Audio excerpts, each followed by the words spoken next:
ये दोनों डिवाइस को एक साथ कंबाइंड करके रखा जाता है। FDR एंड CVR कुल मिला के फ्लाइट के हिस्ट्री डॉक्यूमेंट को महफूज। गाजीपुर के चक जैनब गांव में रहने वाले सोनू जायसवाल इस हादसे के वक्त फेसबुक पर लाइव थे। पहले वो विमान के अंदर की और बाहर की तरफ नेपाल के पोखरा में 15 जनवरी रविवार दोपहर के 11:10 पर 42 साल पुराने मॉडल के यति एयरलाइंस की फ्लाइट ATR-72 के साथ एक ऐसी घटना घटी जिसने सबको हिला कर रख दिया।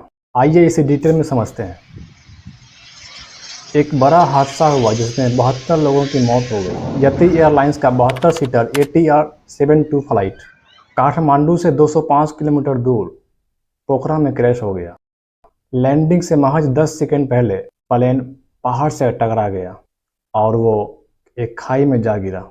इस प्लेन में बैठे सभी लोगों की मौत हो चुकी है और 68 डेड बॉडीज अभी तक बरामद की जा चुकी है। प्लेन जहां पर क्रैश हुआ वहां के करीबी लोगों ने इस घटना की पूरी कहानी सुनाई।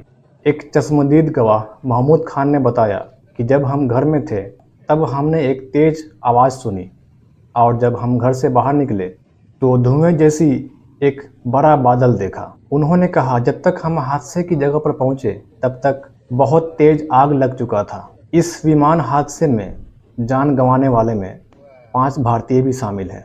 संजय सोनू जायसवाल, विशाल शर्मा, अनिल राजभर और अभिषेक कुशवाहा नाम के भारतीय शामिल थे। गाजीपुर के चक जैनब गांव में रहने वाले सोनू जायसवाल इस हादसे के वक्त फेसबुक पर लाइव थे। पहले वो विमान के अंदर की और बाहर की तस्वीर दिखाते हैं। इस दौरान विमान में सभी लोग खुश नजर आ रहे थे। कुछ सेकंड बाद विमान हवा में गोते खाने लगती है। अचानक आग की लपटें दिखाई देने लगती है और प्लेन क्रैश हो जाता है। इस प्लेन में 14 फॉरेनर भी शामिल थे। पोखरा एयरपोर्ट पर लैंड करते समय ये फ्लाइट पुराने एयरपोर्ट और नए एयरपोर्ट के बीच में सेती नदी के किनारे क्रैश हो गया। इस एक्सीडेंट के तुरंत बाद नेपाल की सेना और पुलिस और लोकल सिटीजन भी इस रेस्क्यू में जुट गए, लेकिन अफसोस कि किसी को जिंदा नहीं बचाया गया। एयरपोर्ट अथॉरिटीज़ के तरफ से एक ओपिनियन आया है। उन्होंने कहा कि इस प्लेन के पायलट ने लैंड कराने के लिए परमिशन भी ले ली थी। पोखरा के एयर ट्रैफिक कंट्रोलर के जरिए लैंड करने के लिए हाँ भी कह दिया गया था, लेकिन सिविल एविएशन अथॉरिटीज़ का कहना है कि लैंड से पहले इस प्लेन में आग की लपटें दिखाई दी थी, जिसके बाद ये बड़ा हादसा हुआ। इंटरेस्टिंग बात तो ये है, पोखरा इंटरनेशनल रिपोर्ट के अथॉरिटीज़ के माने तो इनके अकॉर्डिंग एयर ट्रैफिक कंट्रोलर ने ईस्ट से वेस्ट की ओर जाने वाली रनवे 30 की हेडिंग पर लैंड करने की परमिशन दी थी, लेकिन कैप्टन ने इस इंसिडेंट से कुछ मिनट पहले इसके अपोजिट रनवे 12 की हेडिंग पर लैंड कराने की रिक्वेस्ट की थी।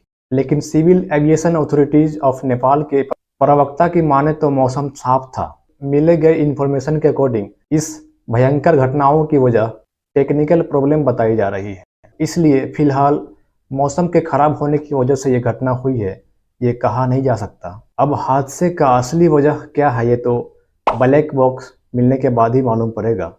ये ब्लैक बॉक्स क्या होता है आगे हम आपको इस वीडियो में बताएंगे, लेकिन इस हादसे से एक ऐसी कहानी जुड़ गई जिसको सुनकर आप हैरान हो जाएंगे। इस प्लेन को कमल कैसी के साथ अंजू खाटीवाड़ उड़ा रही थी, लेकिन बतौर को पायलट अंजू की ये आखिरी उड़ान थी। इसी उड़ान के कंप्लीट होने के बाद ये एक कैप्टन बनने वाली थी, यानी इस उड़ान के कंप्लीट होने के बाद इनका प्रमोशन भी पक्का था। इनके साथ सीनियर कैप्टन कमल कैसी, जो इससे पहले कई पायलटों को ट्रेनिंग दे चुके हैं। कैप्टन कमल कैसी का 35 साल का फ्लाइट एक्सपीरियंस था, इसलिए 15 जनवरी को पोखरा के लिए उड़ान भरते टाइम कमल कैसी ने अपने को पायलट अंजू को बैठाया। इस प्लेन के सक्सेस लैंडिंग के बाद अंजू को चीफ पायलट का लाइसेंस मिल जाता, लेकिन अफसोस कि ऐसा नहीं हो पाया। पायलट बनने के लिए कम से कम 100 घंटे की फ्लाइट एक्सपीरियंस की जरूरत होती है। को पायलट अंजू नेपाल के लगभग सभी एयरपोर्ट पर एक सक्सेसफुल लैंडिंग करा चुकी है, लेकिन 15 जनवरी पोखरा पे लैंडिंग से ठीक पहले प्लेन क्रैश हो गया। ऐसा ही एक घटना अंजू के हस्बैंड से जुड़ी है। आपको बताते चलें कि को पायलट अंजू के हस्बैंड दीपक पोखरेल भी ऐसे ही एक यति एयरलाइंस के को पायलट थे। यति एयरलाइंस की प्लेन 9NAEQ क्रैश हो गया था, जिसमें 6 पैसेंजर एंड 4 क्रू मेंबर्स की मौत हो गई थी, जिसमें से एक अंजू के हस्बैंड भी थे। पिछले 30 सालों में नेपाल में अब तक 28 प्लेन क्रैश हो चुके हैं। इस प्लेन में कोई खास टेक्नोलॉजी जुड़ी हुई नहीं थी, बल्कि ये 42 साल पुराने मॉडल का था और इस मॉडल का पहला विमान 1981 में बनाया गया था। इसके बाद 100 से ज़्यादा देशों में करीब 200 एयरलाइंस में इस फ्लाइट को शामिल किया गया। इस मॉडल के एयरक्राफ्ट को लियोनार्डो ने मिलकर बनाया था। ये कंपनी कार्गो और कारपोरेट एयरक्राफ्ट भी बनाती है। इनकी पैसेंजर प्लेन काफ़ी इस्तेमाल में लाई जाती है। यति एयरलाइंस, इस एयरलाइंस को 1998 में बनाया गया था और इसके करीब 2 महीना बाद 17 अगस्त 1998 को अपने एयर ऑपरेटर का सर्टिफिकेट हासिल किया। ये तारा एयरलाइंस की पेरेंट कंपनी है। यति एयरलाइंस बुद्धा एयरलाइंस के बाद सेकेंड लार्जेस्ट कंपनी थी 2021 तक। अंग सेरिंग शेरपा एक एंटरप्रेन्योर एंड फाउंडर थे यति एयरलाइंस के, लेकिन 27 फरवरी 2019 को एक ऐसे ही हेलीकॉप्टर क्रैश में इनका मौत हो गया। 6 पैसेंजर और एक पायलट को ले जाने के लिए नेपाल के तेहराथुम में चूहडांडा के तापले जंग में पथी भारा देवी मंदिर के एक डोमेस्टिक चार्टर फ्लाइट पर सफ़र करनी थी, लेकिन ये हेलीकॉप्टर 27 फरवरी दोपहर के करीब 1:30 बजे क्रैश हो गया। तापले जंग में खराब मौसम की वजह से क्रैश हुआ और इस घटना में इन 7 की मौत हो गई। इस 7 में एक tourist and civil aviation minister Ravindra Prasad Adhikari भी शामिल थे। तो आइए देखते हैं ब्लैक बॉक्स क्या काम करता है।